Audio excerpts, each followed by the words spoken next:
Brazil rolled into the 2026 World Cup with a frontline valued at nearly $1 billion. Vinícius Júnior, Raphinha, Rodrigo, and Lucas Paquetá. To the casual fan, this Group C opener was supposed to be a standard Samba showcase. But Walid Regragui and the Atlas Lions of Morocco had a completely different plan. A tactical chokehold so suffocating, so meticulously planned, that it left the five-time world champions looking utterly toothless for over 60 minutes. It ended in a dramatic 1-1 draw, but don't let that scoreline fool you.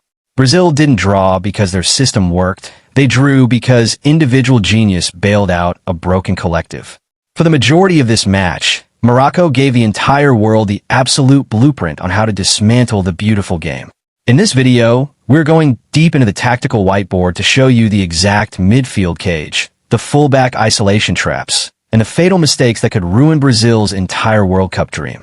To understand how Morocco pulled off this masterclass, we first have to look at Brazil's fatal structural flaw. Under their current system, Brazil wants to control the game through horizontal possession, slowly shifting the opponent's defensive block until a gap opens up for Vinicius or Raphinha to exploit. But Morocco knew something most teams are too afraid to act on.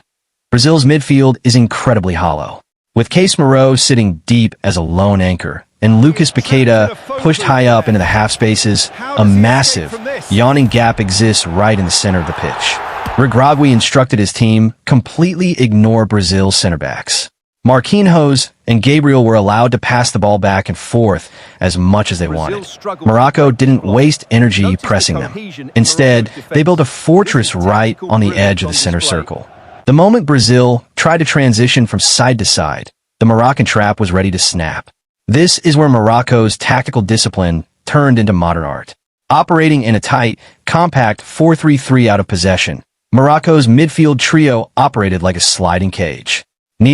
Aynaoui and Azzedine put on an absolute clinic in defensive positioning. They didn't chase the ball, they chased the space. By constantly shadowing Lucas Paquetá, they completely starved him of service. Paquetá, who is supposed to be the creative heartbeat connecting Brazil's defense to their front line, went nearly 25 minutes without a single progressive pass. Think about how devastating that is. If you cut off the supply line to the playmaker, the wingers are forced to drop deep just to touch the ball. Vinícius Júnior was routinely spotted dropping all the way back into his own defensive third just to receive a pass from Gabriel. By forcing Vinicius 60 yards away from the Moroccan goal, Walid Regragui had already won the psychological war. Brazil was playing exactly where Morocco wanted them to. But a great defensive trap is useless if you don't possess the teeth to bite back.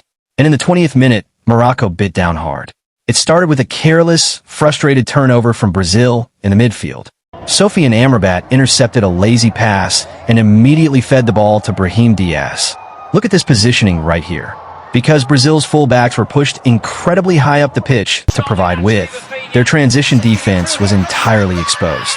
Brahim Díaz carried the ball forward, completely drawing Casemiro out of his central zone. With one brilliant, delicate flick of his boot, Diaz sliced a pass right through the heart of the scrambling Brazilian back four.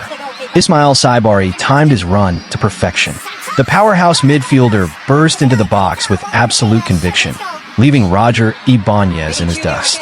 With Alisson Becker rushing out to close the angle, Saibari unleashed a venomous, rising rocket into the roof of the net. 1-0 Morocco. The stadium erupted, and the Brazilian squad completely panicked. Within the next 10 minutes, both Casemiro and Ibanez picked up rapid, reckless yellow cards out of pure, unadulterated frustration. So, how did Brazil walk away with a point? Because when you have the best individual players in the world, tactics can occasionally be overridden by pure magic. In the 31st minute, Morocco suffered their only defensive lapse of the entire match. For a split second, they allowed Bruno Guimarães a pocket of space on the edge of the area. Guimarães didn't hesitate, delivering a perfectly weighted, low cross to the back post. Vinícius Júnior showed exactly why he is a Ballon d'Or contender. With zero room to maneuver, he lunged forward, sliding to hit a ruthless, first-time finish past a helpless Yassine Bounou. It was a goal out of absolutely nothing. The goal saved Brazil from a historic disaster, but it didn't fix the underlying problem. At halftime, the Brazilian subscribe to the channel for more elite, high-level World Cup tactical breakdowns, and we will see you in the next video.